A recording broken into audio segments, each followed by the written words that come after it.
Ayan. So, habang hinihintay natin yung iba, siguro pwede natin simulan ito kasi medyo mahaba-habang discussion 'to. Okey, so ayun, good afternoon din. Ah, so ano muna, announcements muna 'no. Reminder lang na today yung soft deadline ng ano ninyo, ng, ng nawawala ako, nung homework ninyo para sa week 8 at saka sa week 9, okey. So, ayun, ta's tomorrow yung quiz number 3 ninyo, which covers the same topics. Okay, so that's the first announcement. Second announcement, kung matatandaan ninyo, nung huli tayong nagkaroon ng synchronous session, um, may binanggit ako about grouping yourselves into 3 or 4, or grouping yourselves, wala pa akong sinabi kung ilan yung grupo. Pero grouping yourselves tapos, discussing or i-di-discuss ninyo yung sagot ninyo para sa homework, ninyo about steady state error. Okay. So, I would like you to come up with your own groups, okay? Um, I would like you to come up with your own groups, today sana, okay? Para magawa niyo na yung discussion. Bale ang gagawin ninyo is over Teams, kayong tatlo or gagawa kayo ng grupo na na 3 or 4, okay? Maximum ng 4 na kayo, okay? So, kayo na lang mag-decide ng groupings ninyo, okay? So, kayong apat, ang gagawin ninyo is kayong tatlo or kayong apat, ang gagawin ninyo is to call over Teams, okay? Tapos i-discuss ninyo yung sagot ninyo sa homework sa week 8 homework. Yung homework ninyo about steady state error. Okay? So ang format nun is si student 1, i-discuss niya yung sagot niya sa number 1. Si student 2, i-discuss niya yung sagot niya sa number 1. Tapos si student 3, i-discuss niya yung sagot sa number 1. Si student 4, i-discuss niya yung sagot sa number 1. Okay, so tapos siya kayo magpo-proceed sa number 2. Okay? So, ganun yung format nun. So, 1, 1, 1, puro 1 muna, tapos next number 2, then number 3. Okay? I hope na meron kayong exchange of ideas kung paano nyo sinagutan. Okay? Ibig sabihin, halimbawa kung ako si student 2, tas ang nagpe-present si student 1, tinatanong ko rin si student 1 kung bakit ganun yung niya, bakit ganun yung sagot niya, or bakit ganun yung Okay? And then, what you do is record it. I-record nyo yung discussion ninyo. Okay? Tapos yung recording ninyo, isi-send nyo sa akin. So, bali gagawa ko ng forms para sa submission. Okay? Ang deadline niyan is sa Saturday. Okay? So, ang deadline ng submission ng recording na yan is sa Saturday. So, since ang assumption is dapat nagawa niyo na siya over these 2 weeks, lalo na last week wala tayong hindi tayo nag-meet. Okay? Ang assumption is nagawa niyo na yung homework niyo. So, ang gagawin niyo na ngayon is to discuss that one. Okay? May points yan. Okay? May pointing system yan na isasama natin yung score niyan doon sa quiz niyo. Okay? Maliwanag ba 'yon?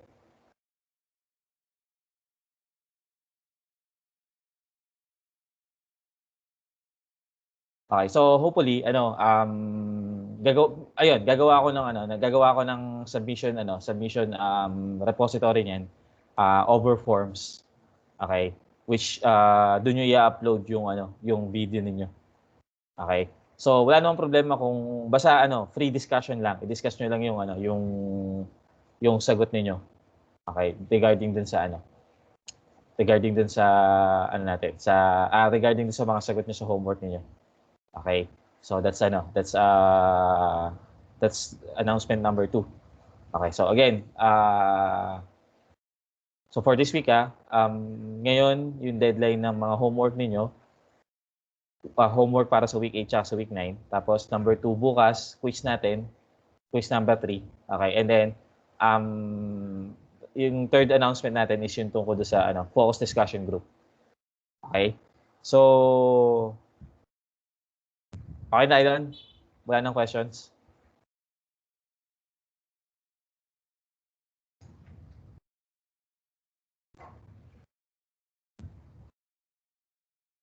Okay. So kung wala na, let's proceed na dun sa ating ano. Bali ito na yung last topic natin for ano. This would be our last topic for this course, okay, which is root locus techniques. So for this week at saka next week, we will spend our lesson, okay, we will spend our time, okay, sa pagdi-discuss ng root locus techniques at saka root locus design. Okay. So wala pa to sa notebook ninyo, hindi ko pa na-upload. Okay. So expect nyo na within the day na-upload ko siya. Okay. And pati yung recorded video. Okay. So for today, i-discuss ko muna siya. Okay. So root locus techniques tayo. Okay.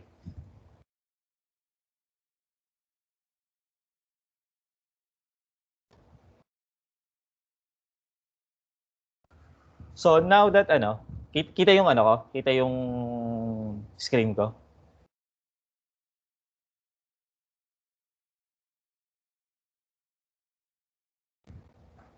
Okay. So now that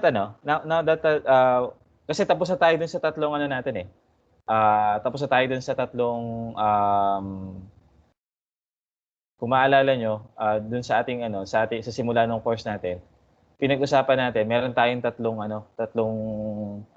design objectives that we have set for this course. Okay? So that is number 1, to produce the desired transient response, reduce the steady state error, and achieve and ensure stability. Tapos na tayo sa tatlo na yan. Okay, with our last lesson tungkol sa steady state error. Okay, so tapos na natin yan, di ba? Now, what we want to do now is to design systems, okay, that simultaneously, okay, mali pa yung grammar, simultaneously meet these three objectives. Okay? So kailangan natin ngayon ma-design yung system natin that would meet these three objectives. Sabay-sabay. Okay? That is, meron kayong desired transient response, tolerable yung steady state error ninyo, and at the same time, may ensure natin yung stability ng system natin. Okay? Now, madali sana ito if we are talking about first and second order system. If we have just first or second order system, madali lang ito. Hindi to masyadong komplikadong. This is not a very complicated problem. Kayang-kaya to ng analytic solution. Kung first at saka second order lang. But again, kung obserbahan niyo mabuti yung mga naging examples natin before, we hardly actually deal with a pure first or second order system. We are dealing with systems na ang order ay 3 or higher. Okay? So, kapag ang order ng system natin ay 3 or higher na, medyo mahirap na tong i-approach ng analytic means. Okay? So that is why meron tayong mga design or meron tayong mga graphical means, okay, to actually deal with this.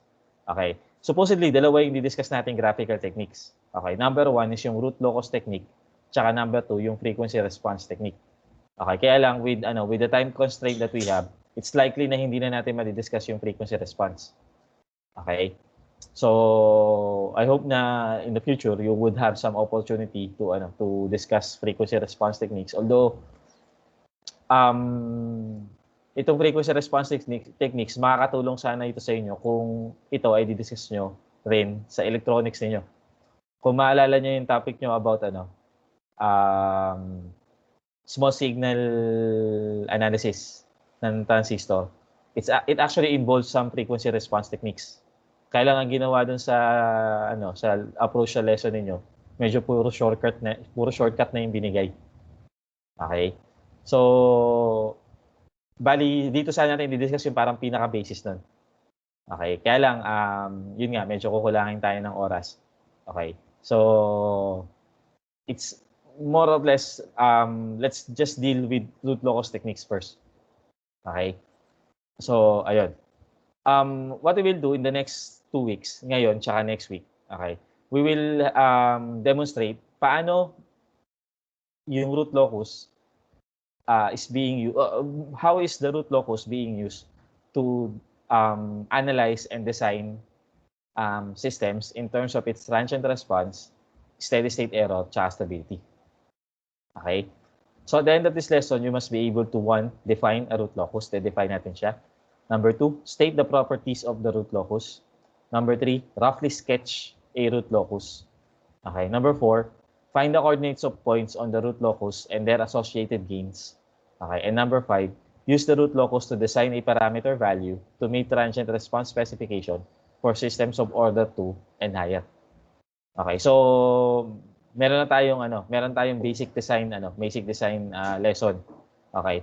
Yung susunod na lesson dito, doon natin i-stretch or i-discuss ng mas detalyado yung design workflow kapag ang ginagamit nating technique ay root locus design. Okay? Maliwanag ba to?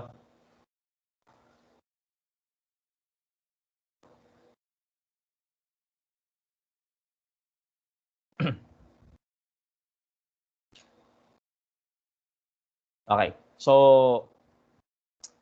root locus. Ang assumption nito okay. Guys, ang assumption nito, alam niyo na tong tatlong to. Okay? Nagkakaintindihan na tayo tungkol sa transient response, nagkakaintindihan tayo tungkol sa steady state error, nagkakaintindihan na tayo tungkol sa stability. Okay? So, I hope na okay na tayo dyan sa tatlo na yan. Okay? Pamilyar na tayo sa mga terms at saka concepts na ginagamit sa pag-a-analyze niyan. Okay, yun ang prerequisite ng topic na to. Okay. So, root locus is a graphical presentation. Okay? So, ito yung technique. Okay? This technique actually uses a plot, okay, or a graphic. Okay? Kung maalala nyo, ano ba word na locus? When you say locus, ano ba siya?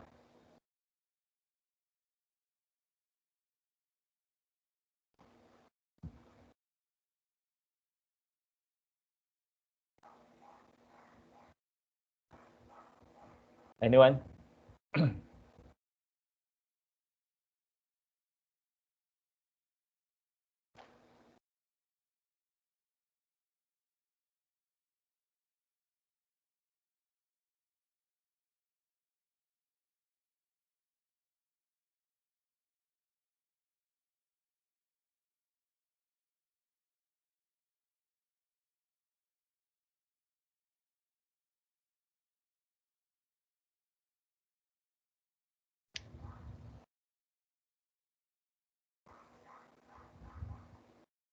Meron bang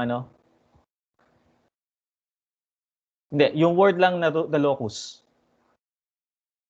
Yung definition na binigay ni Ms. Cordero, yan yung definition ng root locus as applied to control system. Pero yung locus lang na word, what do we mean by that? Is locus a method? Method ba siya? Ang locus ay hindi method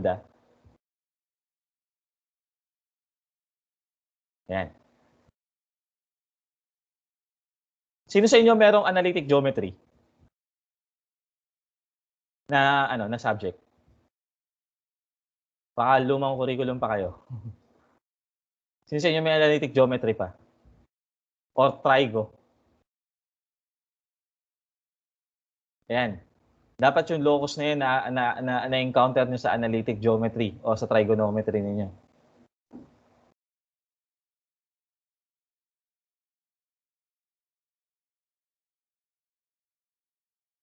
Ayun. Pag sinabi nyo locus, okay, pag sinabi nyo locus, ano yan? Set of points. Okay? Halimbawa, pag sinabi kong set of points, equally distant from a fixed point, Okay? O kaya itong set of points na 'to, pwede kong palitan niya na instead na set of points, pwede kong palitan niya ng word na locus. Okay? Locus of points. Okay? Or locus lang, okay? Locus that is equally distant from a fixed point, okay? Sinasabi natin na ito, okay, defines what shape sa analytic geometry ninyo. Set of points or locus of points that is equally distant from a fixed point.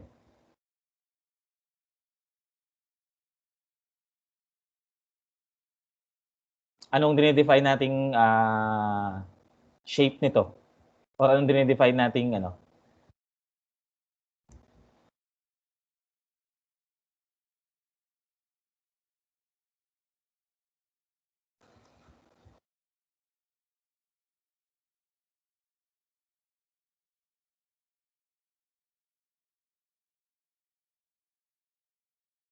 parang meron daw kayong isang fixed point, tapos kunin niyo lahat ng points na ang distance galing doon sa point na yan, pare-pareho.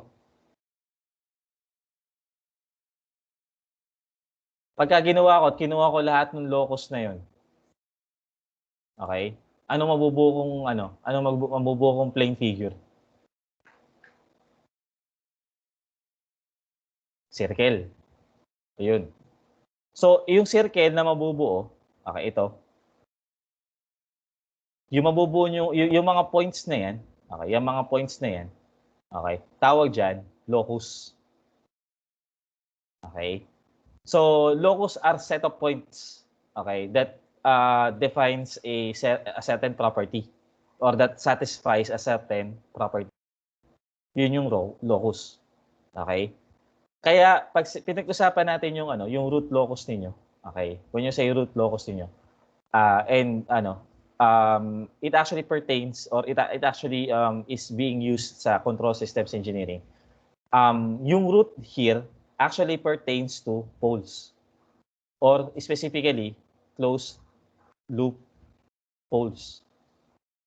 So locus siya or set of closed loop poles yan. Or set siya ng points which locates your closed loop poles for a given system. Okay? So, yun yung tinatawag nating root locus. Ibig sabihin, hinahanap natin kung saan pwedeng nakalocate ang mga closed loop poles. Okay? Ng system niyo. Now, bakit iba-iba ba ang location ng closed loop poles niyo? Mag-iiba yan kung meron kayong parameter doon sa system niyo na iniiba. If you are varying a certain parameter in your system, okay, your closed loop poles might be located differently for each value of the parameter. Ngayon, kapag binuo natin yung lahat ng locations, yung possible locations ng closed loop poles niyo as you vary your parameter, then we can define a certain root locus. Okay? Naintindihan yun?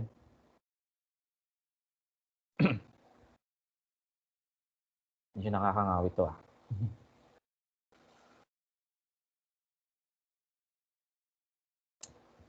Okay. So, feedback control systems are difficult to comprehend from a qualitative point of view and would actually rely heavily upon mathematics. The root locus covered in this chapter is a graphical technique. Okay? So, yung root locus natin is a graphical technique, okay, that gives us a qualitative description. Mouse. Ayun.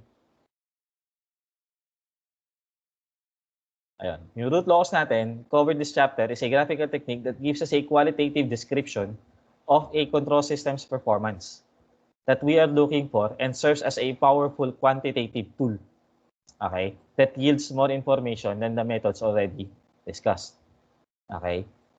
So, pag ginagamit natin yung root locus, usually we deal with a graph. Okay? Tapos yung graph, kinukuha na natin ng information. Okay?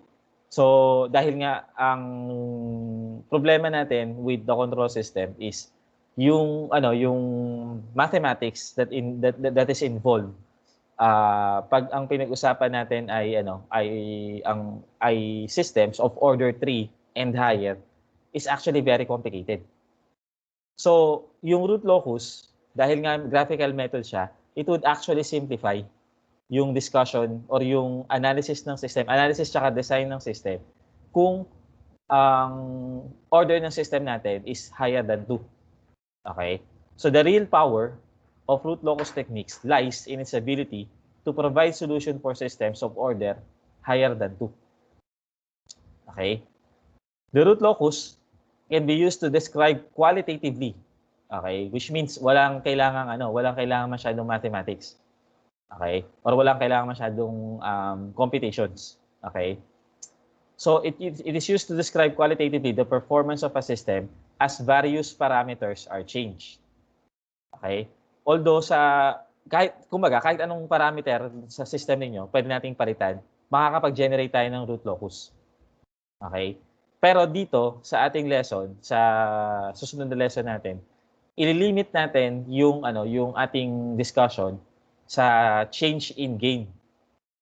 Okay? We will limit our discussion sa gain changes. So mamaya papaliwanag pa natin ng maigi kung bakit yung gain yung tatargetin natin at saan yan makikita. Okay? So ang makikita natin or ang mababasa natin sa directly, mababasa natin sa root locus niyo is yung transient response at saka yung stability. Okay? Most especially yung stability. Ang maganda kasi dito is that with your root locus, makikita nyo kagad yung range of stability. Kung kailan at hindi kung anong range ng parameter magiging stable ang system niyo at kailan siya hindi magiging stable. Okay, which is a very important analysis tool na kailangan natin. Kasi kapag nagde-design kayo, you are working within a certain interval of a parameter. Binabari nyo yung parameter nyo from a certain interval. Okay? Or within a certain interval. Okay? So kung meron tayong tool na magsasabi sa atin na ito lang talaga yung interval mo, okay? Kasi sa labas ng interval na yan, yung system mo unstable na, then mas maganda, mas malaki yung maitutulong sa atin. And that tool is actually provided by your root locus. Okay? Then besides that, of course, yung transient response, since kung matatandaan natin, yung closed loop pulse niyo determines the transient response. Okay? So the closed loop pulse would actually determine the transient response. So kung saan nakalocate yung mga closed loop pulse niyo, that would actually say kung ano yung klaseng transient response meron kayo. Okay? So from there, de-design natin ng maayos yung system niyo in terms of transient response using root locus. Okay, so mapagsasabay natin ngayon itong dalawang to. Yung transient response tsaka yung stability. Okay? Now, paano yung steady state error? Yung steady state error, i-cover natin yan at maisasabay natin yan sa design sa next lesson. Okay? So sa ngayon, pag natapos natin tong chapter na to, itong part na to, we will be able to design transient response characteristics ng system niyo. At the same time, ensuring na yung system niyo stable. Okay? Maliwanag 'yun?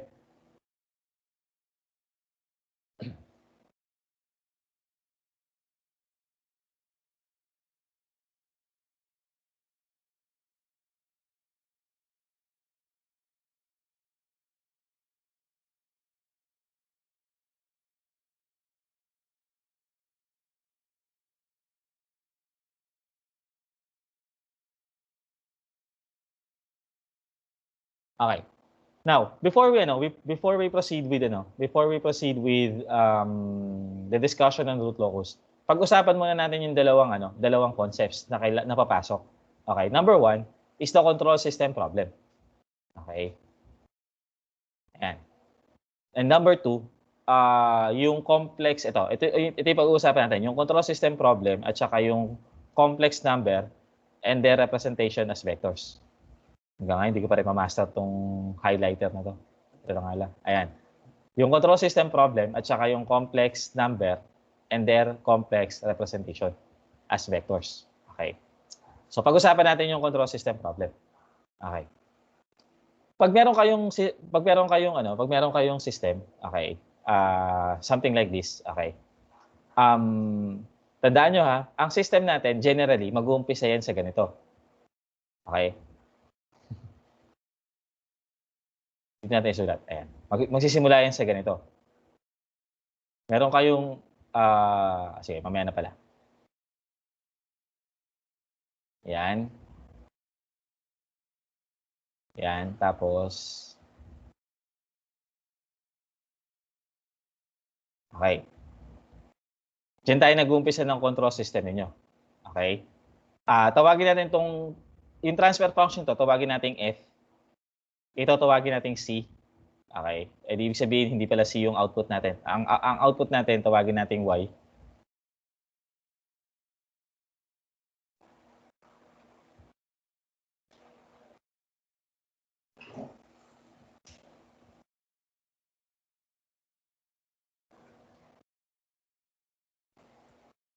Tawagin natin Y yung output natin.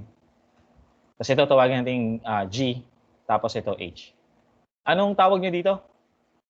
Anong element ito? Or anong component dito ng control system niyo?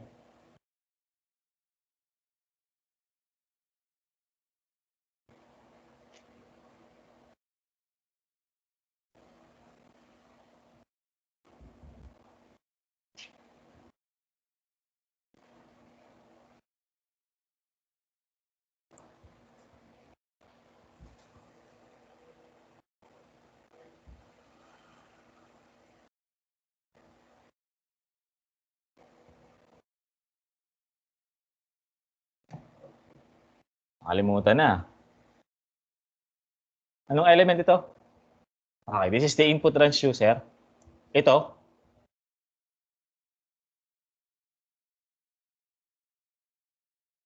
Yung may transfer function na H, anong component yun? Sa feedback element or the output transducer or ano pa isang tawag natin dito? The sensor. Ayan, very good. Ito, ano to? Yung may transfer function na C, anong component yan?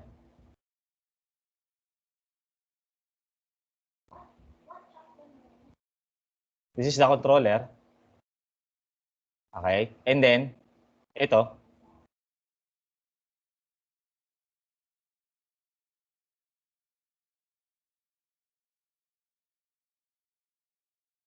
This is the process or plant. Ayan, very good. Tatandaan nyo yan kasi sa design technique na gagawin natin, okay, sa design technique na gagawin natin, ang gagawin natin is that we will do a cascade compensation na tinatawag. Okay? Yung design technique na gagawin natin from this point on, tatawagin nating cascade compensation. Okay? Which means, ito yung technique which means magde-design tayo ng cascade compensator. So, ang i-design natin ay compensator. Okay? Ang i-design nating element ay cascade compensator. Okay? And that cascade compensator actually refers to this one. Okay? It actually refers to this controller. So, kaya siya cascade dahil nakaka-cascade itong controller nyo dun sa plant niyo. Okay? So, this technique of designing your system, okay, is called cascade compensation. Okay? Marami kasing techniques of designing your system. Okay? Maraming techniques ng pagde-design ng system. Okay? So, in this case, pwede kayo mag-design ng compensation sa feedback. Pwede kayo mag-design ng compensation dito. Pwede kayo mag-design ng compensation dito sa tawag ng feed forward compensation. Okay? Pero ililimit natin yung design natin dito sa cascade compensation. Now, we will all agree, we will be all able to agree na ito, okay, mare-reduce sa ganitong problem. Tama ba? Itong general control system ninyo or general closed loop system topology ninyo can actually be reduced to this one.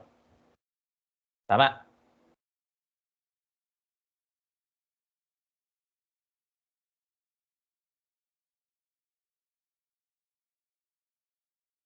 Isa lang naman ang mababago dyan eh. Ito, ipapasok nyo lang naman to dito. Yung F nyo, yung input transistor nyo, ipapasok nyo lang dito sa loob. Okay? So, which means magkaka-influence ito dun sa plant and at the same time dito sa feedback ninyo. Okay? So, in any case, kapag ka mare-reduce natin yung system natin from here to here, okay, we now have your classic control system problem. Okay.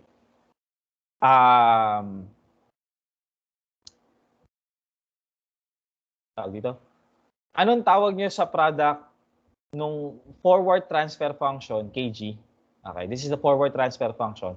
At saka nung feedback transfer function, H. Anong tawag niyo sa product na to?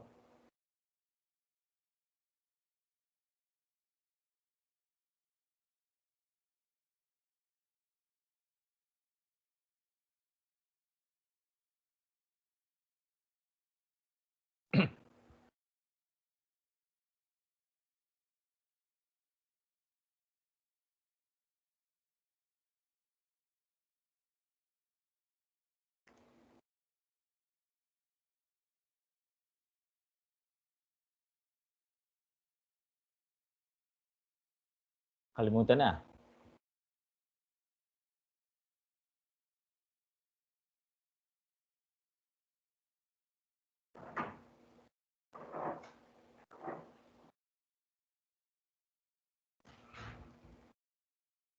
Okay.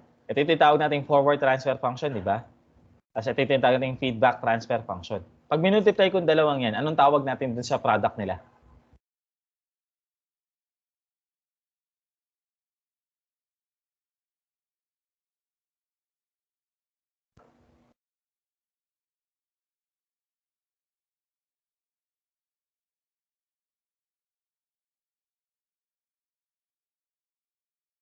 Na-discuss natin to nung nung chapter na pinag-uusapan natin yung reduction of multiple subsystem. Sinabi ko yan nung discuss ko yung feedback formula.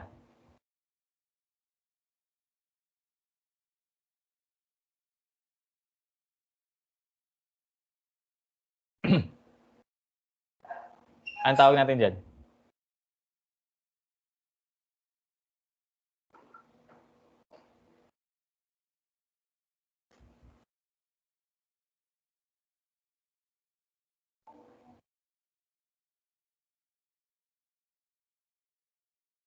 Nakalimutan na.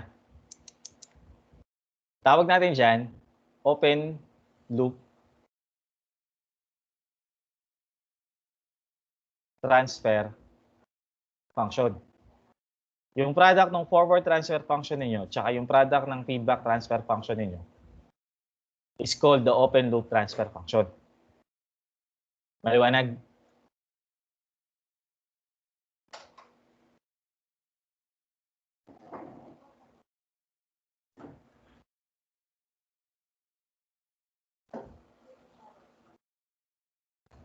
Yan.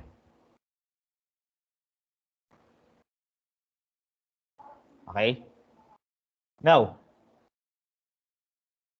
kung meron tayong open loop transfer function, K times G times H, normally, malalaman nyo yung poles at saka zeros nito.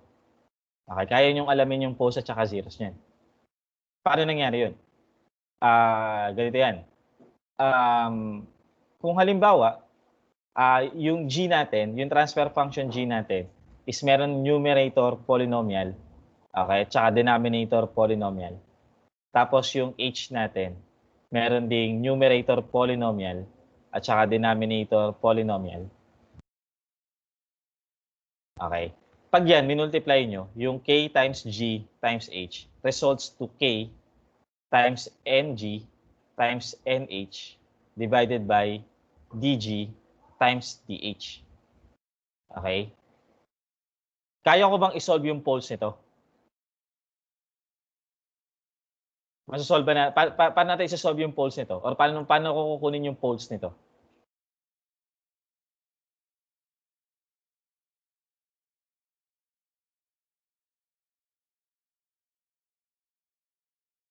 Bigay tayo ng particular example para mas masagot nyo ako. Halimbawa, ang g of s nyo ay 4 over s times s plus 5. Okay? Tapos ang h ninyo ay 1 over s plus 3. Ano yung open loop transfer function ninyo?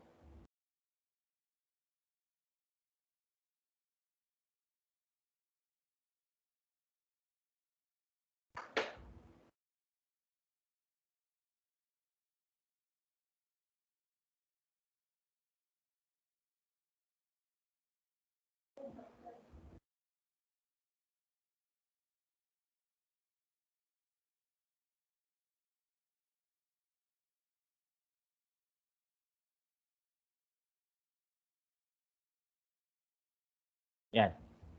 Ano yung open loop transfer function nyo dito? Tanggalin mo natin yung k.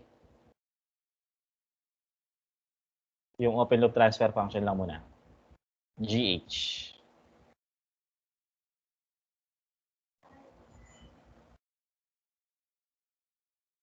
Anyone? Ano yung open loop transfer function natin?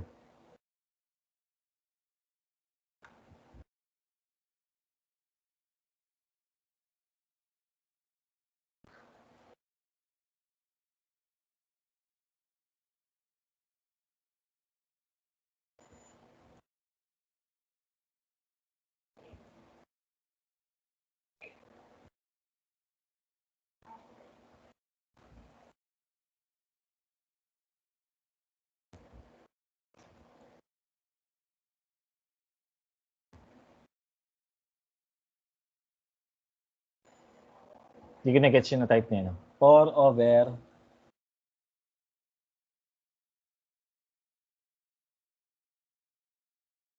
basta ganito. Simple i-multiply nyo yung dalawang yan. Which is basically 4 over s times s plus 3 times s plus 5. Mumultiply nyo lang naman sila eh. So, multiply nyo lang itong dalawang to. Tama? Tama ba?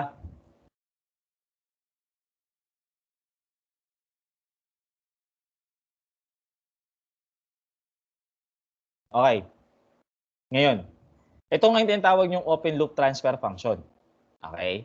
Again, yan tinatawag nating open loop transfer function.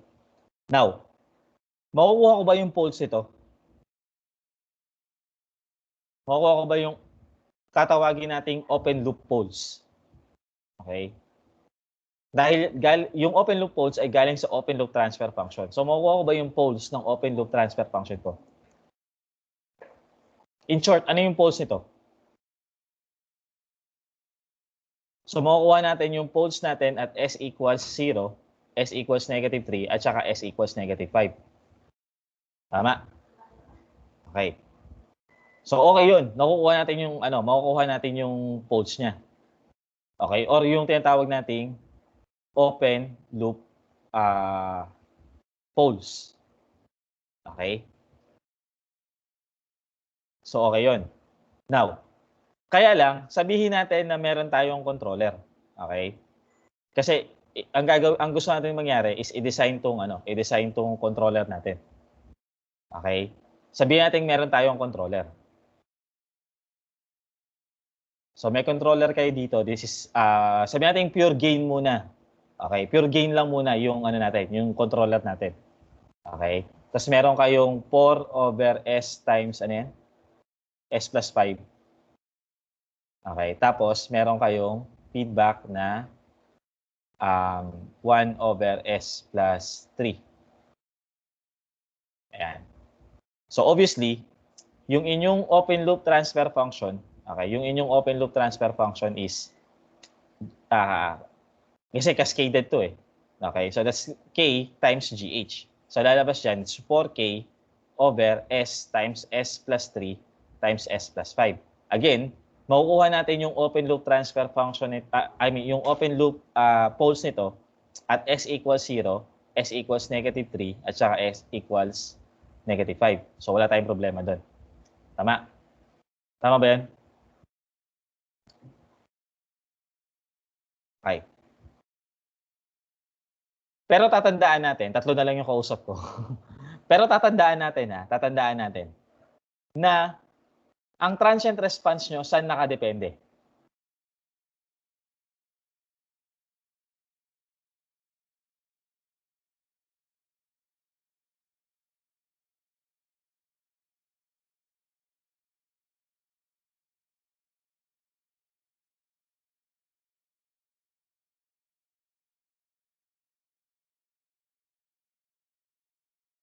Saan nakadepende ang transient response natin? Sa transfer function niyo, ano doon anong specification ng transfer function niyo nakabase yung transient response? Halimbawa, percent overshoot, peak time, rise time, and so on.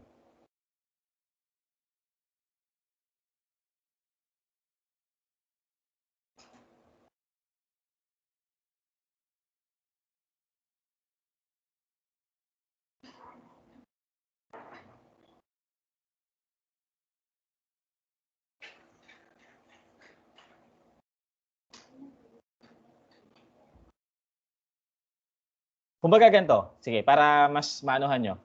Halimbawa, kukunin ko yung percent overshoot nito o kaya yung peak time nitong system na to. Anong unang step na gagawin ko?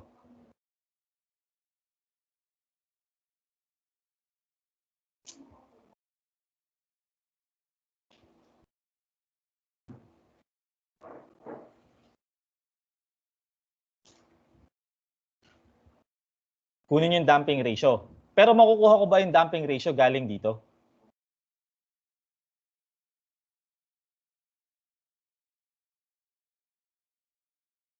Directly ba makukuha ko yung damping ratio galing dito?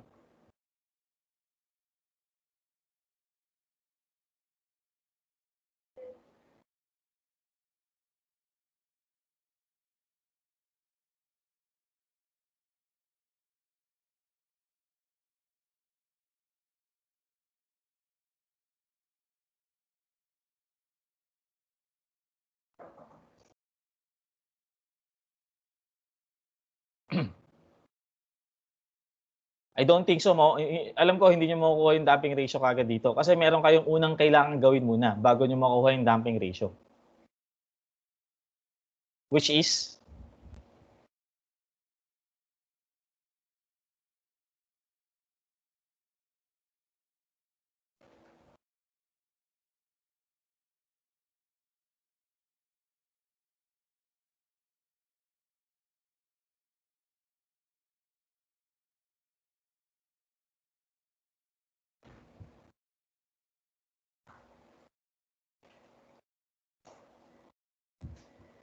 Anyone?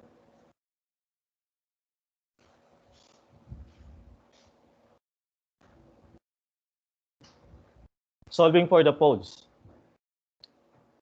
Actually, itatanong ko, anong klaseng poles yung kailangan nyo? Nakadepende yung transient response nyo sa poles. Pero anong klaseng poles? Makukuha ko ba yung transient response nyo dito sa open loop poles? Makukuha ko ba siya dyan?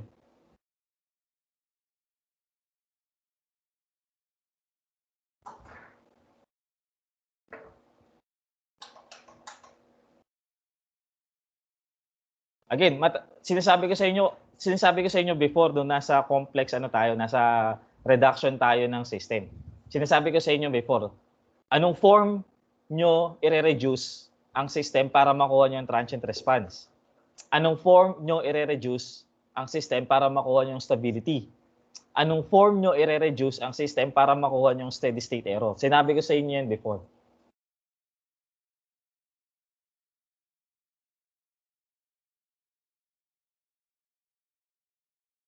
Sa anong form ko dapat i-reduce ito para makuha ko yung transient response?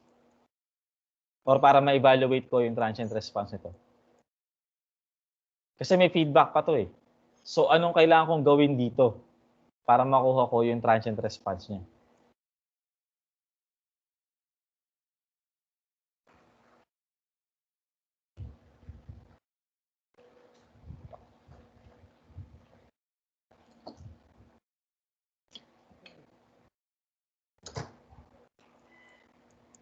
Ito, kailangan nyo muna yung i-reduce sa single system. Okay? Naintindihan?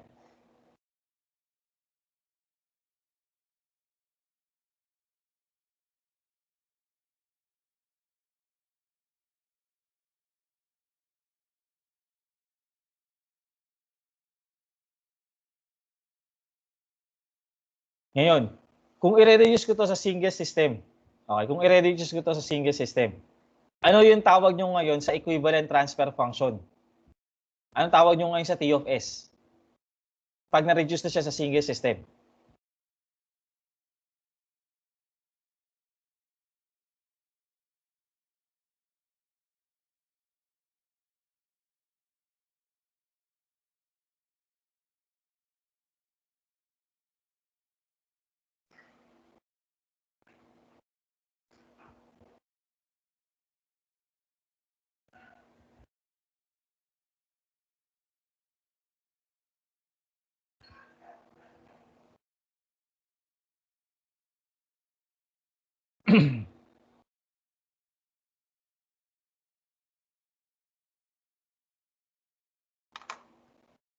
Nakangawit.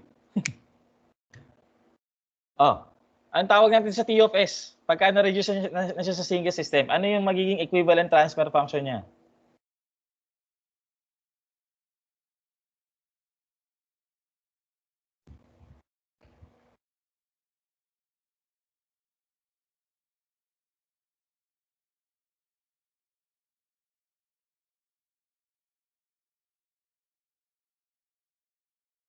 Cascaded?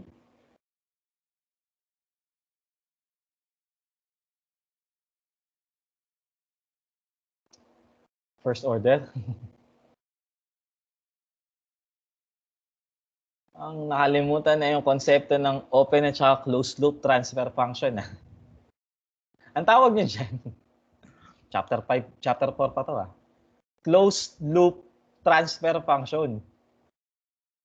Pag na-reduce nyo na siya, sa single system, ang tawag nyo na doon ay closed loop transfer function. Ang tawag ngayon sa poles na masosolve ko galing sa closed loop transfer function ay closed loop poles. At dyan ko makukuha yung transient response ko. Naalala nyo before, sinabi ko sa inyo, kung kukuha kayo ng transient response, i-reduce yung system nyo sa single system.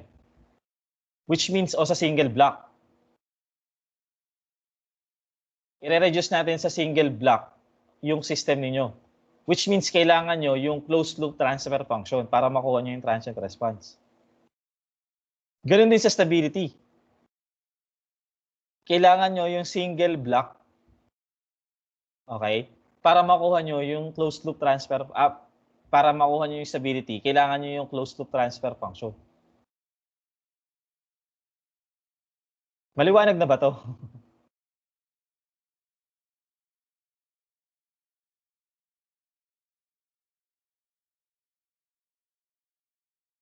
Ngayon, dahil kasi ang transient response nakadepende yan sa closed loop poles. Ang transient response yun, nakadepende sa location ng closed loop pulse. Gawin natin tama yung para buo yung concept, buo yung konteksto. Depends on the location of closed loop pulse. So transient response depends on the location of closed loop pulse. Kasi nga, kinukuha natin siya using a single block. Same thing with stability. Stability also depends on the location of closed loop pulse. Which means, hindi ko makukuha yung characteristics ng transient response o stability ko sa open loop pulse. Hindi ko to makukuha. Okay? Maliwanag ba yun?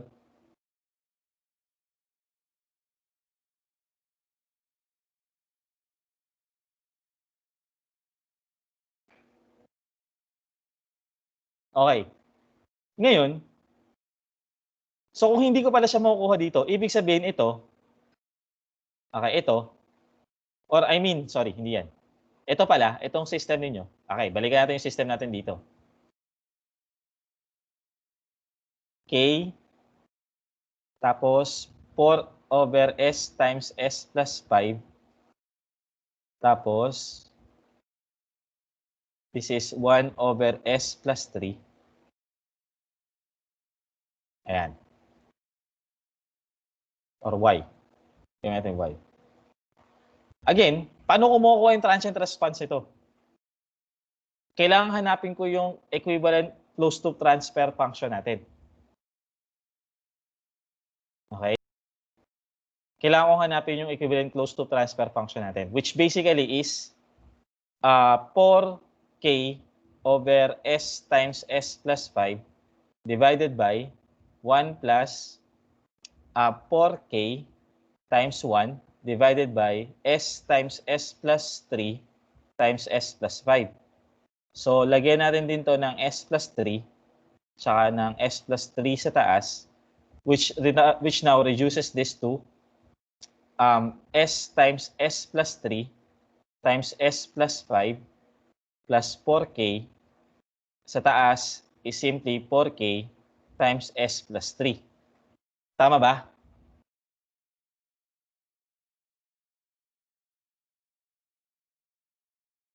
Tama ito? Okay. So, ibig sabihin, dito, sa transfer function na to, dito ko makukuha yung transient response. Okay? Kasi, using this, makukuha ko yung closed loop pulse. Kaya lang, ito yung problema. Para ma-solve ko kasi yung closed loop pulse, yung denominator nito, yung S times S plus 3 times S plus 5 plus 4K. Okay? Plus 4K, equal sa 0. Ito ngayon yung problema ko. Kung yung K ko is being varied, ibig sabihin, dinidesign ko yung system ko eh. Ang gusto ko kasi mangyari is i-design ko tong system na to for a certain value of K. Para makakuha ko ng certain transient response. Okay, and at the same time, ma-ensure ko na yung system ko ay stable. Again, I would like to meet two requirements simultaneously. Ang problema ko ngayon, para ma-solve ko yung closed loop pulse, hindi ko siya masosolve kasi nga, hindi ko alam kung ano yung value ng K na appropriate para dito. Okay? Tama ba na hindi ko masosolve yung closed loop pulse ito?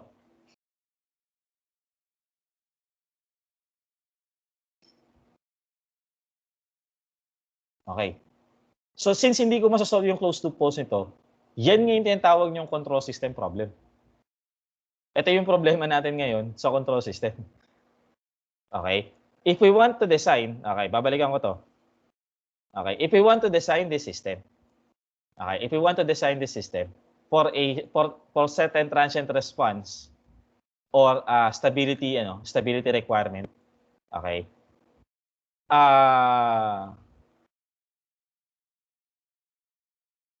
We will observe that we cannot determine ito. Ito 'yun. Ito yung control system problem bale.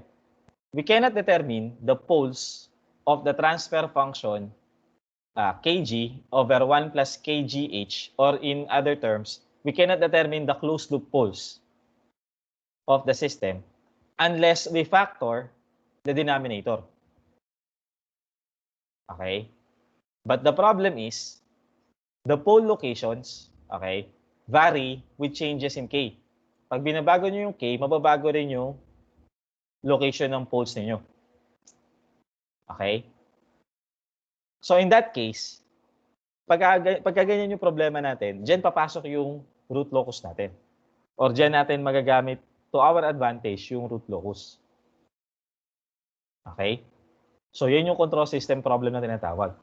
We will not be able to solve the closed loop poles of this if we have an unknown. If we do not know the value of k, we would not be able to solve the closed loop poles. Okay? Masosolve natin yung open loop poles. Okay? Again, yung open loop poles nito is simply the denominator of g at saka yung denominator ng h. Yun yung ating closed loop poles. Okay? And also, ito pa pala. Balikan ko lang ulit ito. Itong part na to. Okay? Galing dito, galing sa KGH o open loop transfer function ninyo, dalawang information yung makukuha nyo dyan. Una, yung open loop zeros. Okay? Which is basically yung root ng numerator ninyo. So makukuha niyo yung open loop zeros niyan by taking the roots or solving for the roots of the numerator. So makukuha niyo yung open loop zeros niyo. Pangalawang information na makukuha niyo galing dito is yung open loop poles. Okay? Which is basically yung roots ng denominator niyo. Okay. So given this information or given na alam natin yung G at saka yung H, okay, makukuha natin yung open loop zeros at saka yung open loop poles. Okay, maliwanag?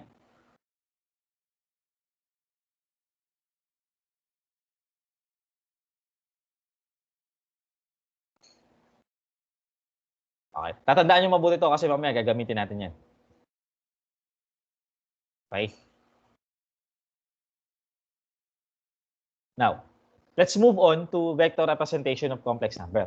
Okay. So, naaral naman na natin sa advanced math to, pero bibigyan natin ng alternative Bibigyan natin ng alternative interpretation. Okay, para mag-suit or para magamit natin sa root locus natin. Okay, number 1. Anong tawag niyo sa Anong tawag niyo sa Cartesian plane kung saan nyo pinaplot ang complex numbers?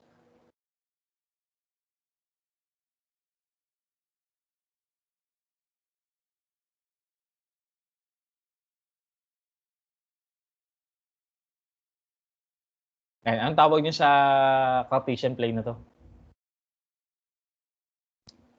May special name tayo dyan. Hindi, sa general. S-plane to sa sa Laplace. Pagka Laplace ang pinag-uusapan natin, this is the S-plane. Pero sa general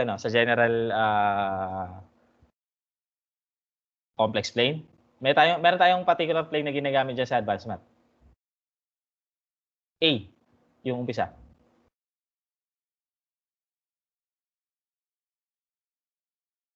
Sa mga estudyante ko sa advanced math, isa to sa pinakaunang lesson natin.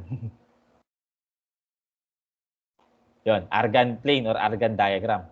Yung tawag natin dyan. Ayan. Okay. So, ginagawa natin, di ba, kung maaalala nyo. So, tama rin naman yung S-plane kasi kung tutusin, nasa Laplace naman tayo. So, kung maaalala nyo, halimbawa mag-plot ako ng number dyan, say ito. Okay. Sabihin natin yan ay 3 at saka 4. So, anong number yung plinat ko?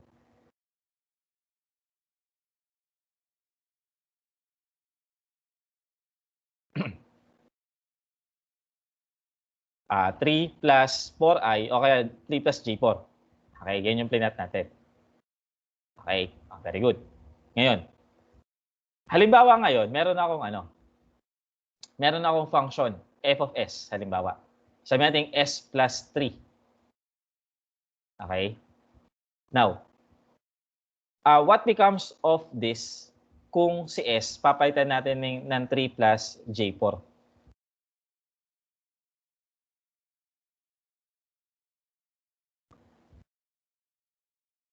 So, syempre, sa-substitute lang naman natin yung 3 plus J4 sa S. So, magiging ano to?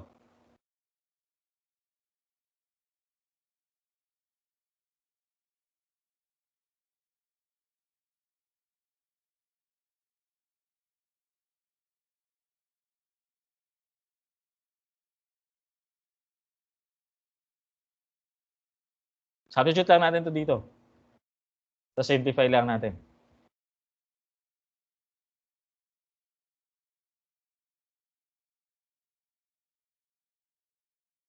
Yung S, palitan nyo nito.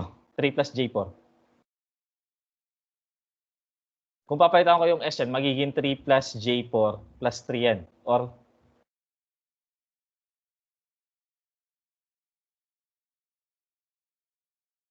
six plus J4. Ayan. So, anong point ko dito? Kung meron kayong function, say f of s, at itong s na to, pinalitan nyo ng complex number, that would actually result to another complex number. Tama ba?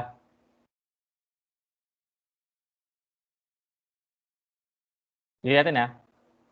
Kung meron tayong function, f of s, okay, at yan ay ininputan ko o binigyan ko ng, nagsasubstitute ako ng s equals a complex number, sigma plus j omega. Okay? That would result to another complex number. Okay? Ang magiging output niyan is another complex number. So, kung another complex number yan, kung ito ay another complex number, ibig sabihin, pwede ko ring i-plot yan sa Argand diagram. Kasi ano yan complex number pa rin yan. So, halimbawa, ito ngayon yung magiging bago niyang location. So, ito yung magiging 6, ito yung magiging 4. Okay. So, ito ngayon yung 6 plus J4 ninyo. Okay. Kumpara natin yan dito. Okay. Ito at saka to. Pwede ko bang i-select yan?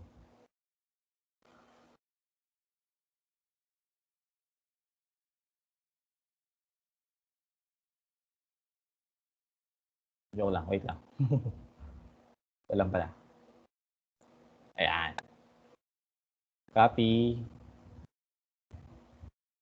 Paste natin dito.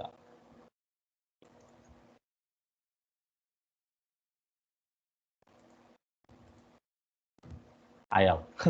So, ayun. Kumpara nyo yung dalawang yan. Ito at saka to. Ito at saka to.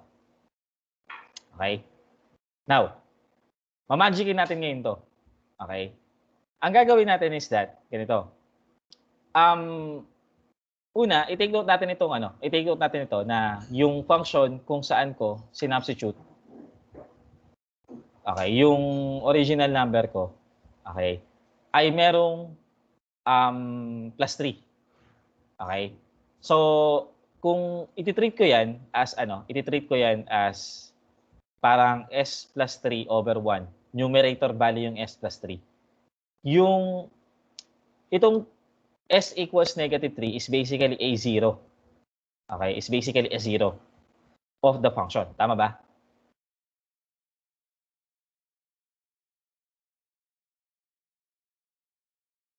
So, basically 0 siya. Okay, isa lang yung nag-react. Ulitin natin ha. Yung function ninyo f of s, which is s plus 3. Kung i-treat ko halimbawa itong f of s na to as a transfer function, okay, i-treat natin siya as a transfer function. Lalabas na yung s equals negative 3, okay, is basically yung 0 nung f of s. Okay? Maliwanag?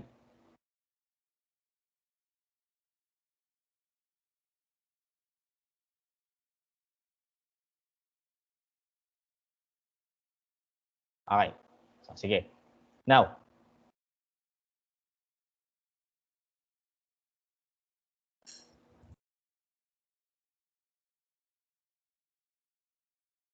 Tingnan natin ngayon to.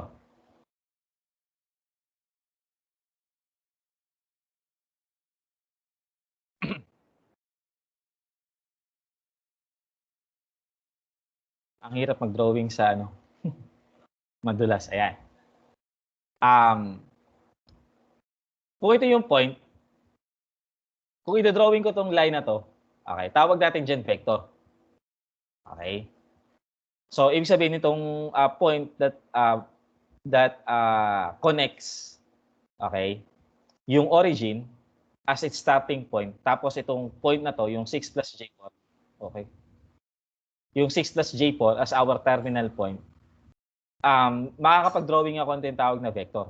Okay? Tama ba?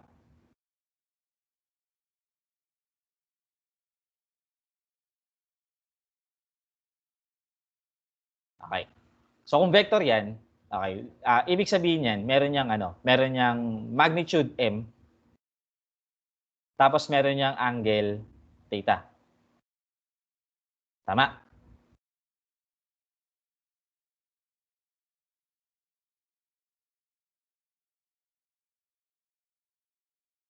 Okay. Now, kung titingnan niyo 'tong vector na 'to, okay, kung titingnan niyo yung vector na 'to, nagsimula 'to sa origin. Okay, nagsisimula 'yan sa origin. Okay. Ganito gagawin ko ngayon. Instead of actually starting this vector from the origin, okay, instead of starting this vector from the origin, what if simulan ko siya dun sa 0? Okay, simulan ko siya dun sa 0 nung ano. So hanapin ko yung 0 dito, which is, halimbawa ito siya. Okay, so ito yung 0 nung ano ninyo, nung function ninyo. Okay, yan yung negative 3.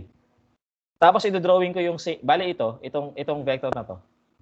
Okay, itong vector na yan. Ipo-project ko yan dito, pero dito ko sisimulan. So, ayan. Galing. Okay, ang tanong, ano tong terminal point na to?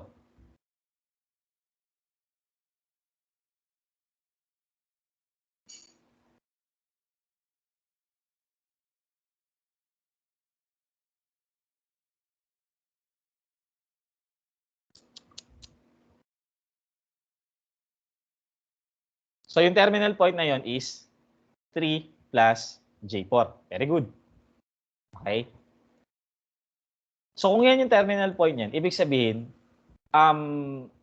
take note na itong 3 plus J4 na to, ito yung sinubstitute ko dito. Okay, ito yung sinubstitute ko dito sa function niyo. Okay, to come up with the vectors, to come up with 6 plus J4.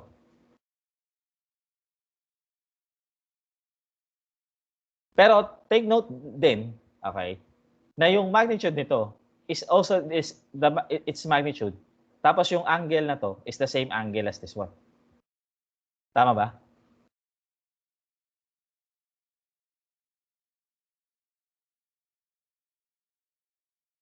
Okay. So, gamit yung idea na yan. Okay, gamit yung idea na yan.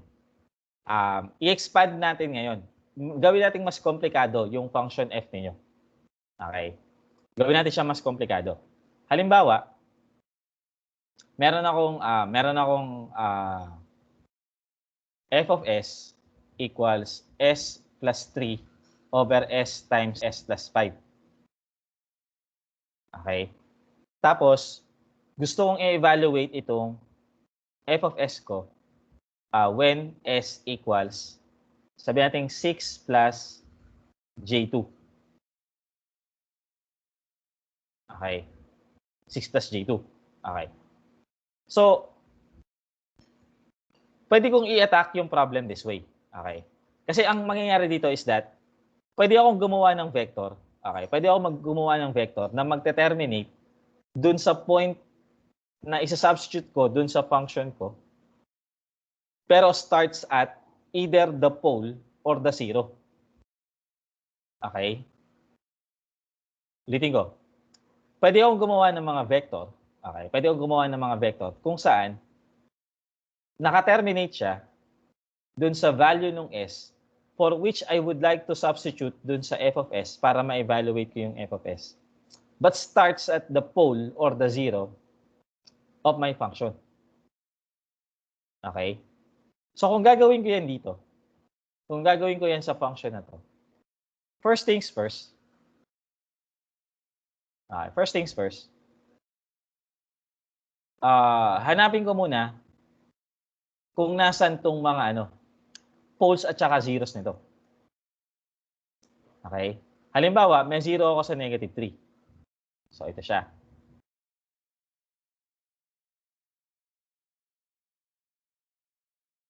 Ayan.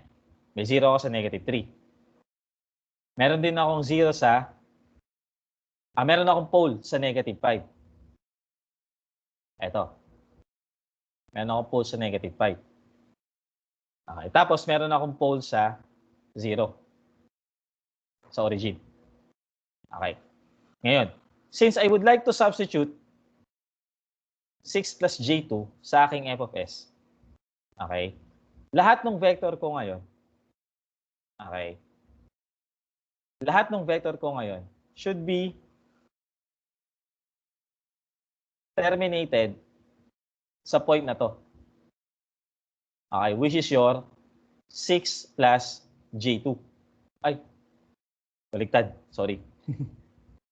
sorry. Baliktad dyan. 6 plus j2 pala. So, kung 6 plus j2 ito, kaya lang.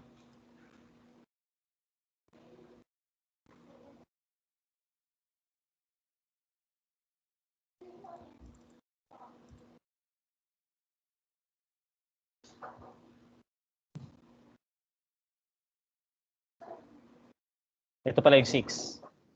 Tapos ito yung 2. Ito pala siya. Ang layo ng 6. Dito lang 6. Ayan. Tapos ito yung 2. So, ito siya. Okay.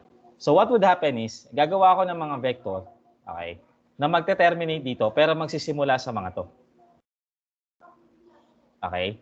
So, yung first vector ko is this one. Okay? Ito yung second vector ko. Okay. Tapos ito yung third vector. Ayan. Maliwanag yung gusto kong mangyari dito.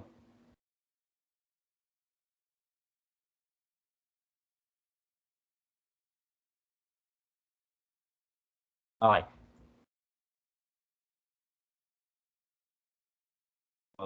Terminated or start from the origin, papunta dun sa kanyang terminal point.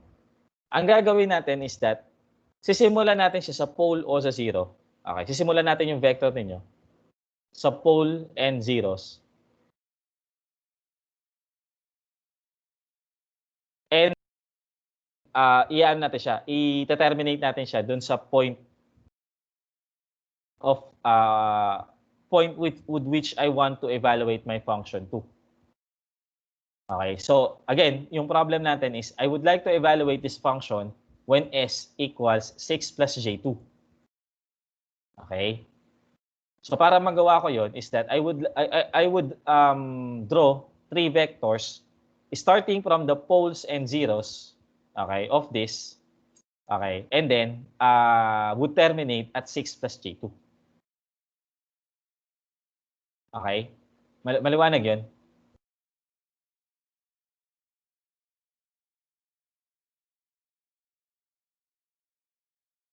Now, how would I go through with evaluating? Paano ko nga siya kukumpitin? Okay? Basically ganito. Pwede ko namang isa-isahing i-substitute to dito. Okay? Yung 6 plus j2, pwede kong i-substitute dun sa s, isa-isa. So that would become, ito, lagyan natin dito. That should become,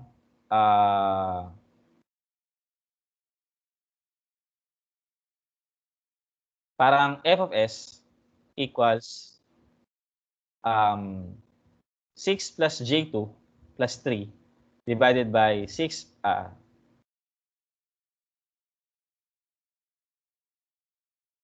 or hindi na pala to 6 plus j2. Basically, this is f6 of plus j2. So this becomes 6 plus j2 plus 3 over 6 plus j2 times 6 plus J2 plus 5. Okay? Nakuha ko paano siya i-evaluate?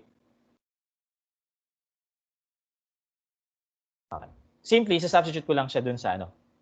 Okay. Pero may mas madaling paraan may isang paraan pa dito para ma-evaluate ito.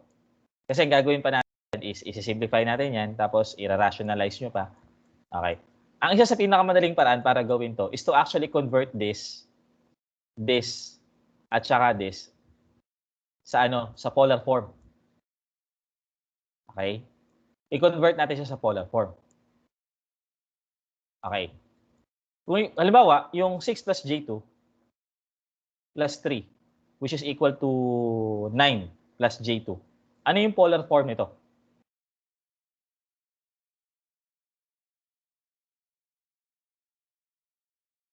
So, ayan natin. Calculator na lang natin para mas ano. So, 9 plus J2. 9 plus 2i. Okay. Convert natin sa dito. Okay. So, convert natin yan sa polar form. You'll have square root of 85. Okay. Square root of 85 bar angle 12.53. 12.53 degrees. Degrees tayo dito sa ano natin sa lesson natin. Degrees tayo ha. Okay. So square root of 85, 'yun. Bar angle ng 12.53 degrees. Okay. In fact, itong square root of 85 bar angle 12.53 degrees. Ito yung yung that actually pertains to that vector. Yung square root of 85 pertains to the length of the vector between the 0 at saka dun sa 6.0, 6 plus J2. Tapos yung 12.53 degrees, ito yung angle na yan. Okay? Maliwanag ba yun?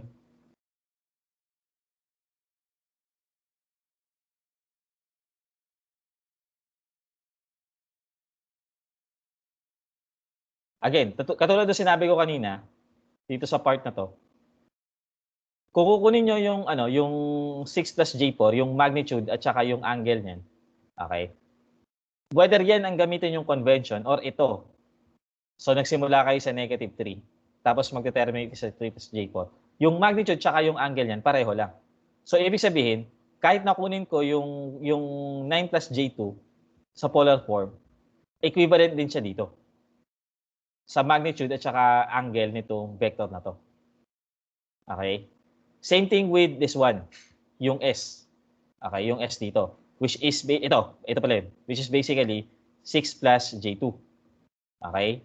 So, ang ano niyan, ang magnitude at saka direction niyan, or magnitude at saka angle niyan is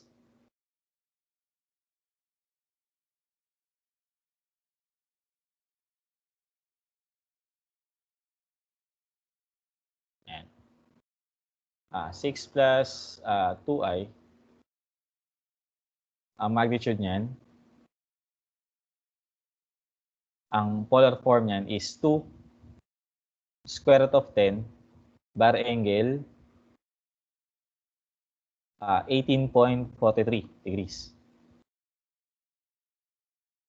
Okay. Again, itong 2 square root of 10 bar angle 18.43 degrees pertains to this vector. Yung vector na nag-originate galing dun sa origin.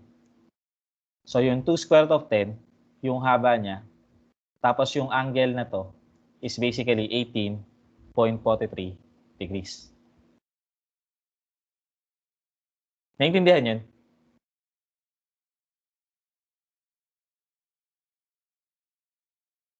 O, kumpletuhin na natin. Ito, 6 plus J2 plus 5 becomes 11 plus J2. Ano yan sa polar form? Ano sa polar form ito? 11 plus J2.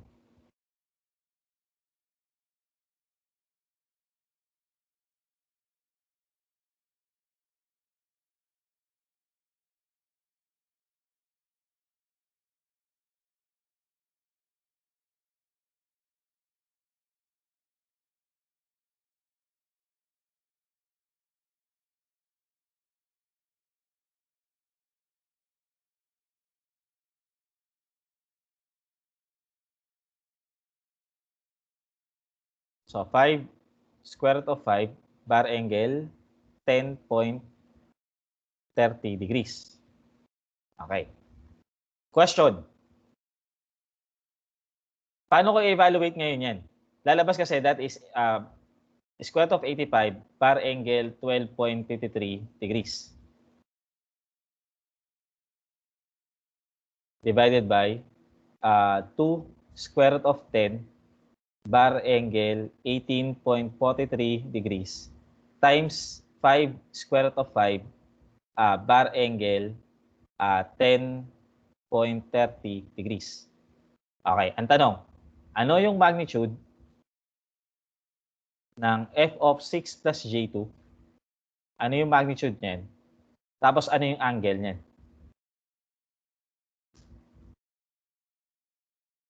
Paano ko muna pala kukunin?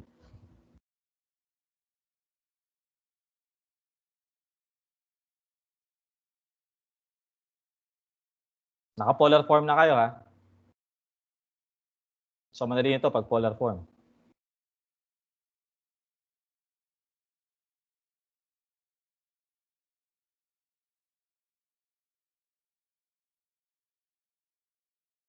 Square root of 6 square plus 2. Pero paano ko siya kukunin?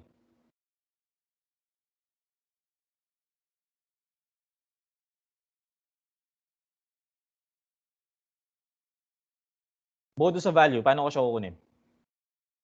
Mas interesado ako kasi kung paano siya kukunin.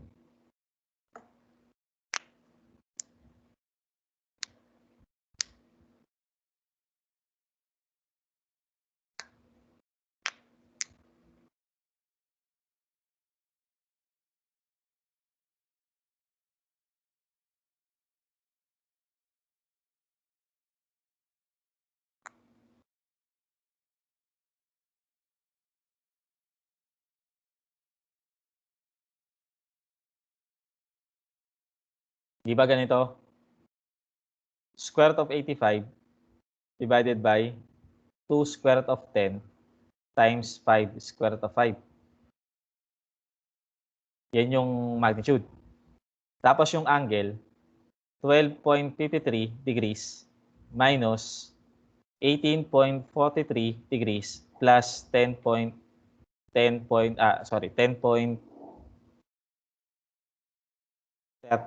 degrees. Okay, ano yung ginawa ko dito? Yung mga magnitudes dito, okay? Yung mga magnitudes dito,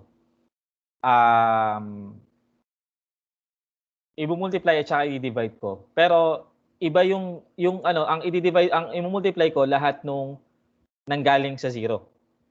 Okay? I-exaggerate natin to, ha. Itong ano niyo. Halimbawa ito siya. So ito yung terminal point. Tapos meron akong vector.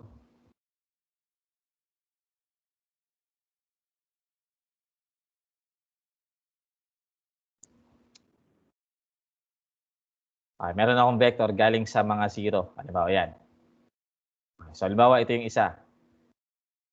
Okay? Ito yung pangalawa. Tawagin natin itong L1.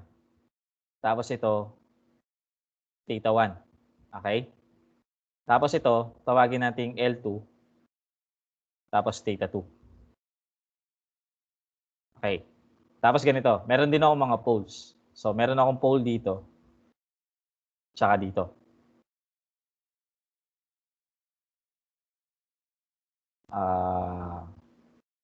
Extend natin ito konti. Again, i-connect ko to tsaka to para magkaroon ako ng vector. Tawagin natin tong L3. Tapos yung angle niya, theta 3. Then finally ito, tawagin natin L4.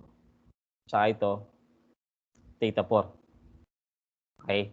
Sabi natin ito ay S. So paano ko makukuha yung magnitude ng function na ito? Okay? Take note na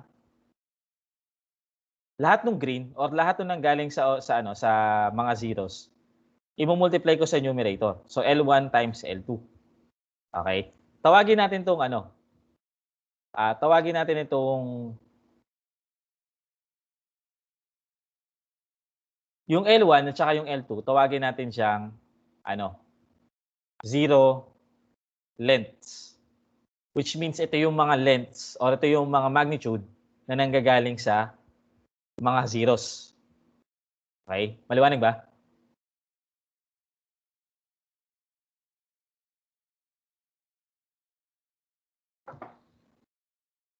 Okay. Divide natin yan with L3 times L4. Yung L3 at saka L4, ito naman yung mga tatawagin nating pole lengths. Okay?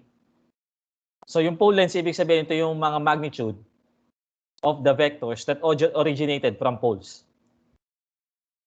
So para ma-evaluate natin yung ating function, yung magnitude ng function natin, which we want to evaluate at a point S, we would have to divide the zero lengths with the pole lengths. Ibig sabihin, multiply natin lahat ng magnitude na nanggagaling sa mga zeros.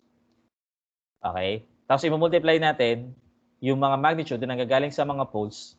Then i-divide natin yung mga zero lengths at saka yung pole lengths. Maliwanag yun?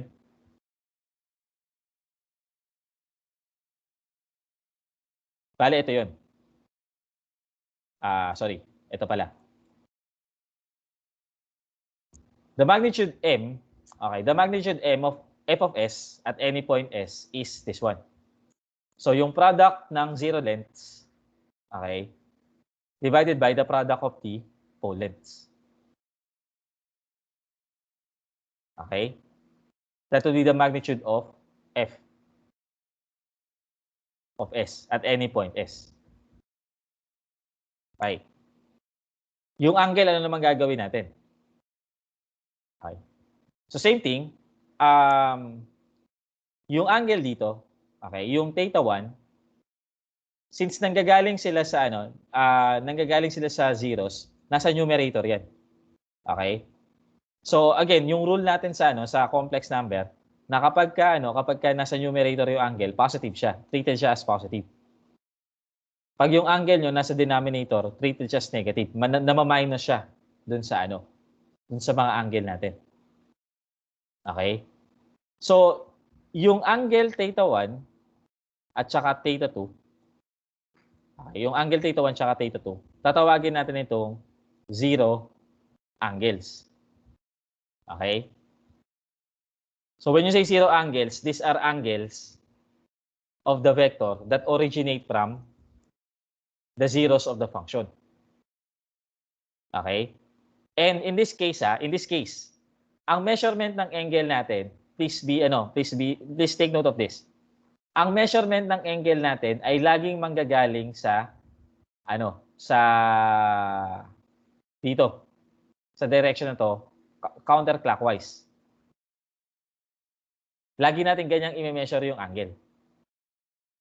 Okay, so lagi siya sa positive real axis papunta dun sa terminal, dun sa ating terminal vector o dun sa vector natin. Okay? So hindi tayo magme-measure ng angle ng ganito ha. Halimbawa ito yung vector ninyo. Halimbawa lang ito yung vector ninyo. Pag measure niyo yung angle niyan, pag ganito pa rin. Galing siya sa positive real axis. Okay? Hindi tayo magme-measure ng angle ng pag ganito. Kung matatandaan nyo kasi sa lesson natin sa advanced math, ang rule natin is that dapat ang angle nyo nasa pagitan ng 0 hanggang 180 degrees. Or pi hanggang 0 hanggang pi. Okay? In this case, mag-work naman tong definition na to. Okay? So, again, ang angle natin is 0 to 180. So hanggang makarating kayo dito sa negative real axis, yung angle nyo, yan yung 180 na angle. Naintindihan kung paano mag-measure ng angle?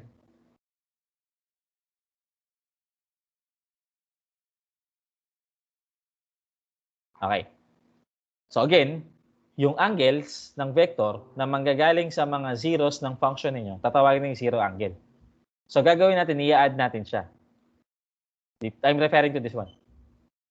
Tapos, lahat ng angles, okay, lahat ng angles na manggagaling sa pole, that's theta 3 and theta 4, which we will call as the pole angles. Okay? Again, pole angles means angle of the vectors originating from the pole of the function. Okay? So basically, i-add natin lahat ng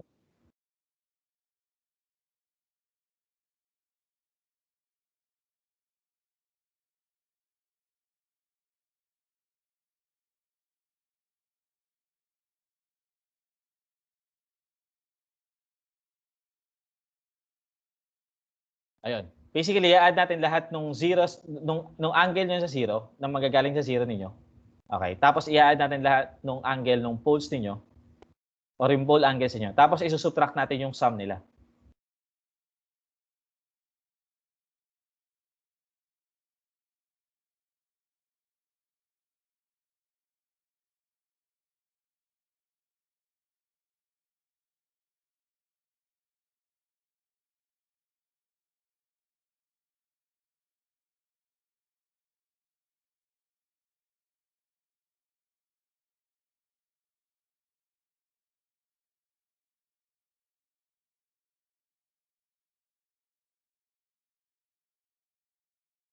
Okay, nagda-drop call yung nag-attempt mag-drop call yung yung teams ko. Okay. So ito 'yun. So add natin lahat ng zero angle at saka add natin lahat ng pole angles niyo. Para makuha natin yung angle ng f of s at any point. Okay? And although naintindihan niyo itong dalawang to, yung dalawang formula to.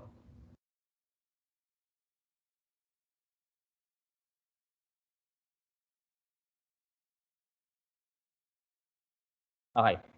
And although, ito to tell you honestly, itong dalawang formula to, hindi naman to masyado magagamit talaga. Pero gusto ko kasing maintindihan niyo yung yung konsepto. Okay?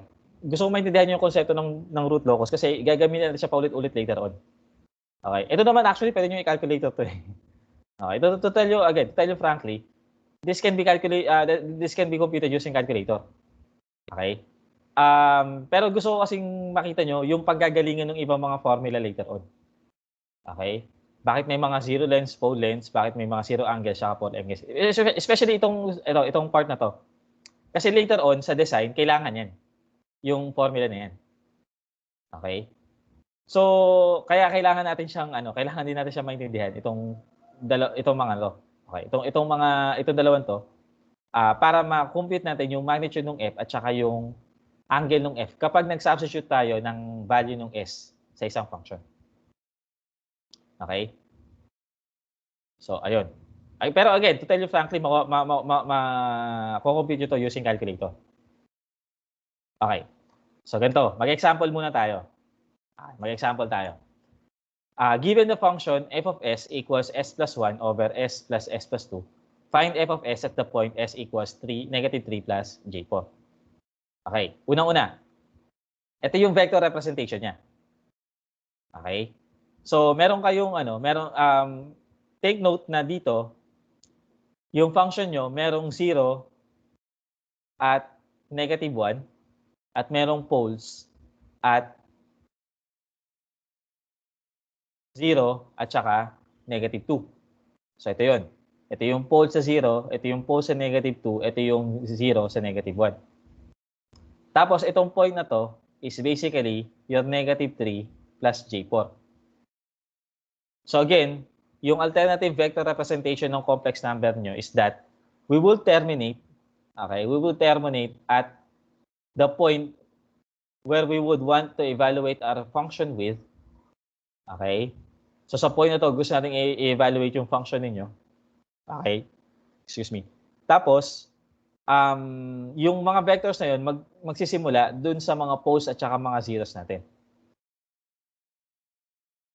Okay? So, ganito. Meron to ngayong meron to ngayong tatlong vectors. Okay? So, tawagin nating L1. Okay? Tawagin nating L1. Tapos, yung galing sa pole, tawagin nating L2 at saka L3. Okay. Question. I-tabulate natin siya.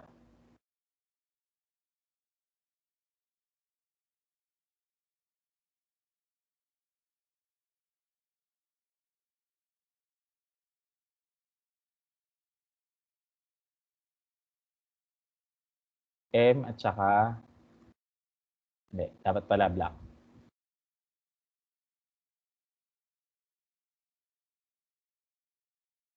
M at saka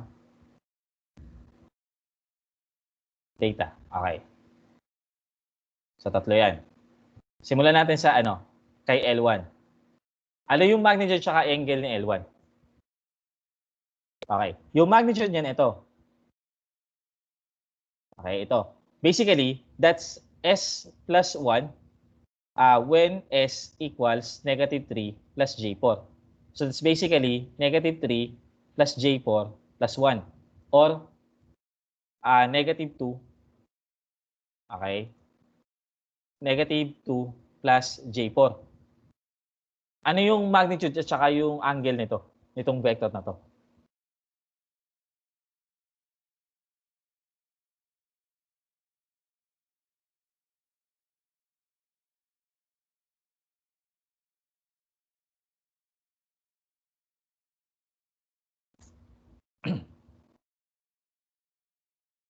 Okay. So, yung magnitude niyan is 2 square root of 5. Okay. Tapos yung angle niyan is 116.57 degrees. Check nyo to ha. Again, yung measurement nyo na 116.57 degrees is correct. Kasi take note, ng i-measure natin angle ay ito. So, we are expecting na yung angle na yan mas malaki sa 90. Pero less than 180 kasi hindi pa naman siya umabot dito sa negative axis ninyo. So, nag-expect tayo na malaki yan sa 90 pero less than 180. So, tama yung 116.57. Kung yan ay less than 90, ang nakuha nyong angle, ito. Which is incorrect. Okay? Maliwanag yung angle measurement.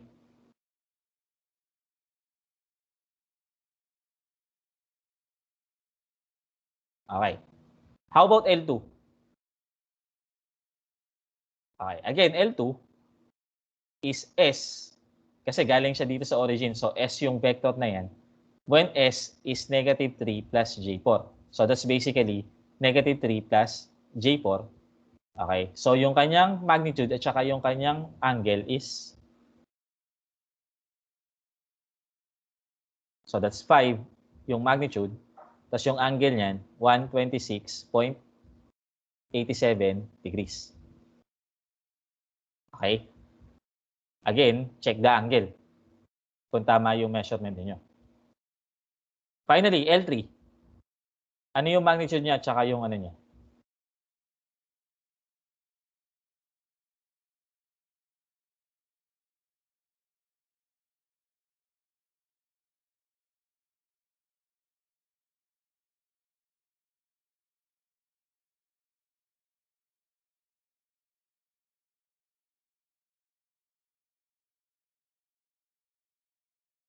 That's the square root of 17.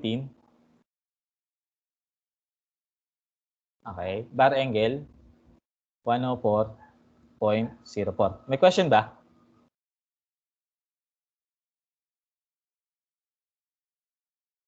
Tama itong mga figures nyo?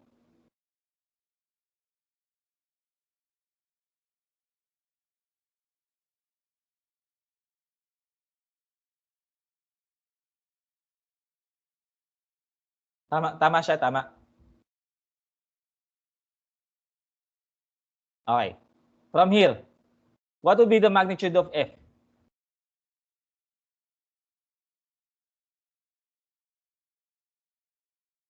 So, yung magnitude ng F niyo is basically 2 square root of 5 over 5 times square root of 17. Okay? So that should give you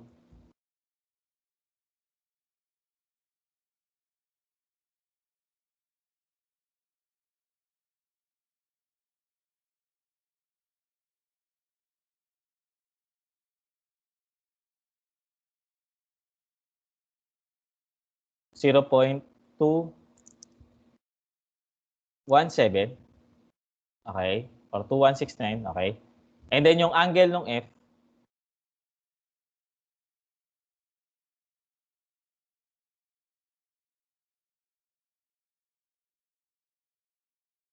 yung angle ng F is given as 116.57 degrees minus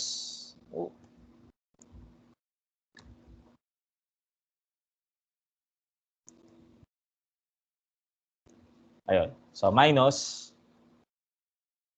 ayun, negative ano na, sige, andun na eh. Negative 114.34. Naunahan na ako. Okay, so that's ayun, minus 126.87 degrees minus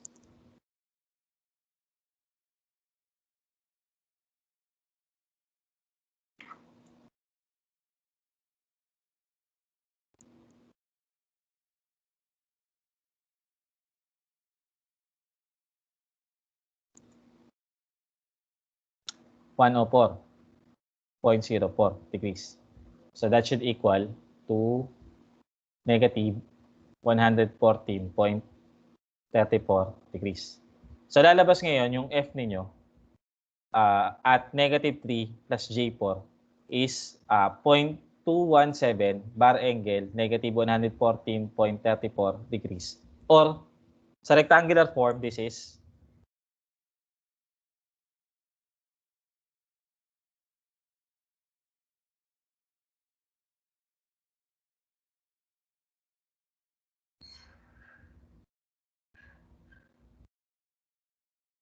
ano to sa rectangular form?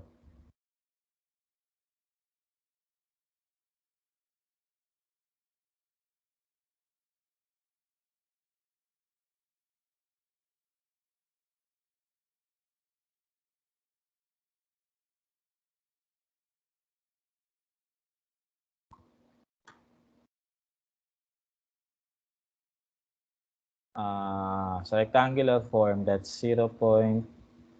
Ito pala, meron na. That's negative 0.0894 minus J 0.198. Okay, yan. So, yan yung value ng F niyo at this particular value of F. S pala, sorry. Okay? Pero again, sabi ko nga sa inyo, pwede niyo namang i-evaluate siya ng directly. Ganito. So, pwede natin i-evaluate directly this way. Nasaan na yung F? Yan. So, to evaluate that directly, we would have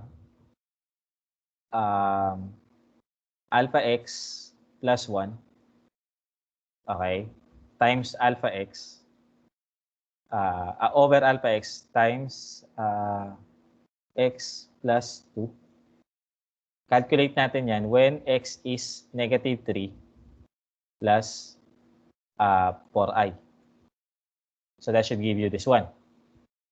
Yun na nga yung negative 0.089 minus 0.198. Okay.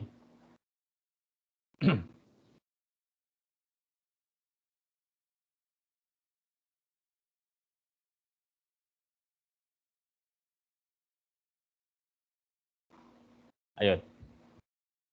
So, or sa rectangular, sa polar form, that should give you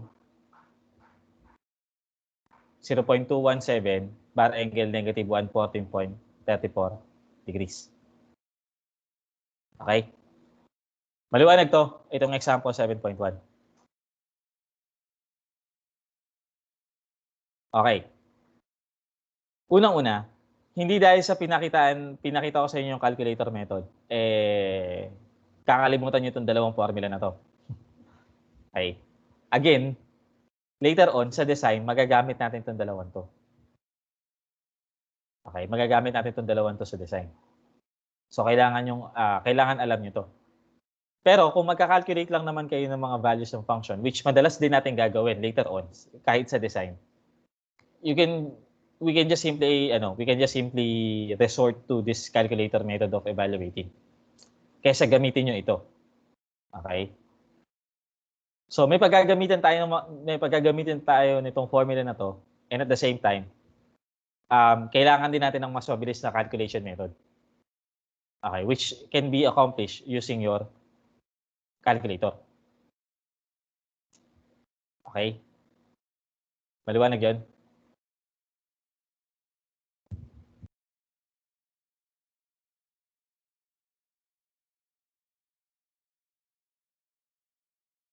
So I would have given you the opportunity to work on example 7.2. Kaya lang 10 minutes na lang tayo. So baka hindi ito umabot. Okay, pero pwede niyo i-check kung tama yung magiging sagot niya, which is this one. Naka-ano naman siya, naka-polar form. Okay. So ayun. Now, yung next parts nung natin. Okay, so again yung root locus ninyo, yung root locus na lesson natin, nakadepende siya sa knowledge natin doon sa dalawang diniscuss natin na topic. Number 1, the control system problem. Number 2, yung pag-evaluate or yung vector representation ng complex number ninyo. Okay? So, let me just use the remaining time para i-demonstrate sa inyo paano nagkakaroon ng root locus. Okay, paano nagkakaroon ng root locus. Although later naalala ko, na-discuss ko sa inyo to sa isa sa mga topics natin sa reduction of multiple subsystem. Pero balikan natin yung discussion na yan. Okay. So, ganito. Meron kayong system, again, the control system problem, meron kayong system na merong feedback. In this case, unity feedback siya. Okay? So kapag unity yung feedback ng system niyo, ito yung magiging open loop transfer function nyo ngayon. Yung forward transfer function nyo is equal to the open loop transfer function. Okay, again, for unity feedback system, okay, yung forward transfer function niyo ay equal sa open loop transfer function. Okay? Again, ang open loop transfer function is basically G times H times K kung meron kayong controller. Pero since ang H ninyo ay 1, okay, so yung open loop transfer function niyo is basically K times G. Okay, so ito nga sila. Okay. Now, what would happen is that kapag yan ni-reduce nyo sa sa single block, okay, in which makukuha nyo ngayon yung closed loop transfer function as K over S square plus 10S plus K. Okay. And again, ang problema natin dito, hindi natin masasolve yung closed loop poles because we don't know what K is. Okay. We can actually assign values for K. Pwede tayong mag-assign ng values ng K. Okay. Then, using that values of K, pwede natin computein yung location ng poles ninyo. Okay. Tapos ang gawin natin, for these various values of K, okay, i-plot natin yan sa S-plane. Itong table na to, i-plot natin siya dito. Ito yung mangyayari. So makikita nyo na when K is 0,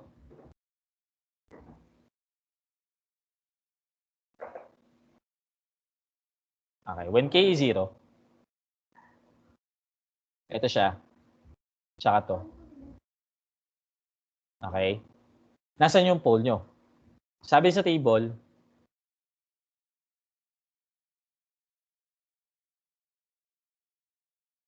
okay, sabi sa table, nasaan na siya? Negative 10 tsaka 0.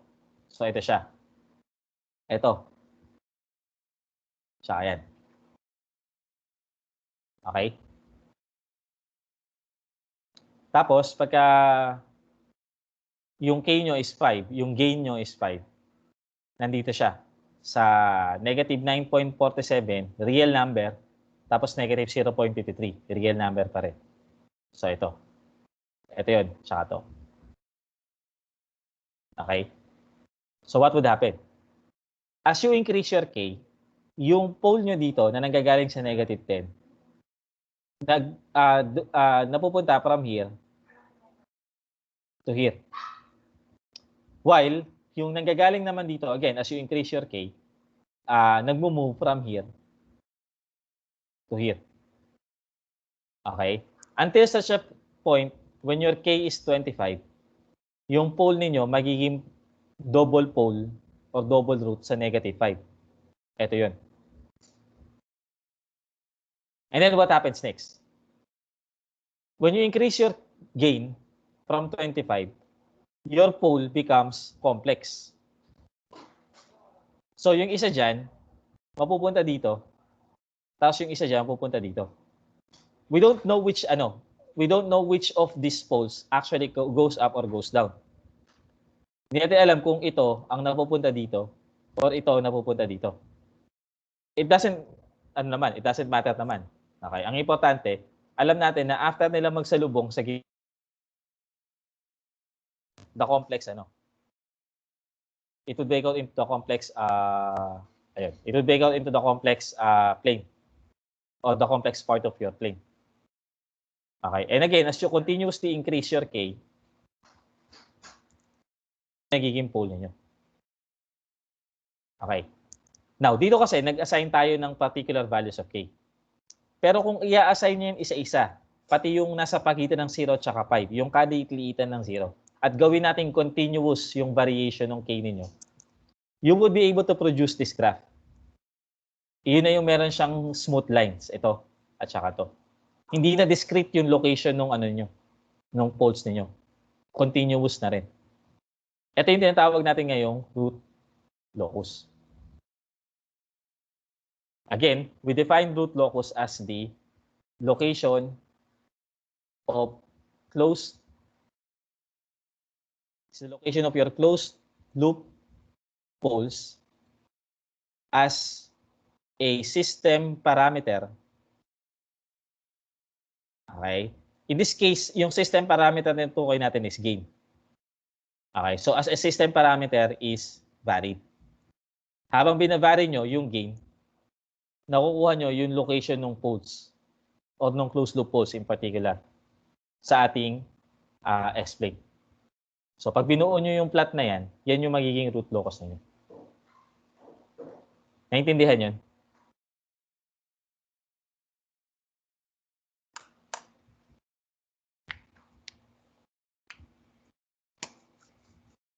Okay. So, patuloy natin yung discussion dyan. Okay. Magbibigay ako ng recorded lecture nito ha. Aralin nyo. Okay. Sa Friday, ang gusto ko sanang medyo sige, dugtungan na lang natin ito sa Friday. Pero i-upload ko pa rin yung recorded lecture natin. Okay. So sige, dudugtungan ko na lang to. So we will on Friday we will start from here. Okay. Ayun. So again, reminder for today, ngayon yung deadline ng ninyo.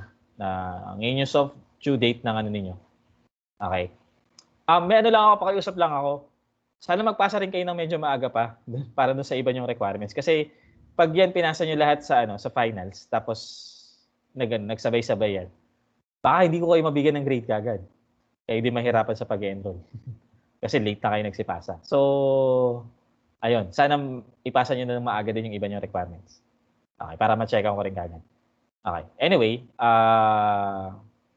ayun. So, sana maipasa nyo na yung mga kailangan yung or maipasa nyo. Tapos tomorrow ang quiz natin is from 11 a.m. until 12 midnight. Okay? Questions?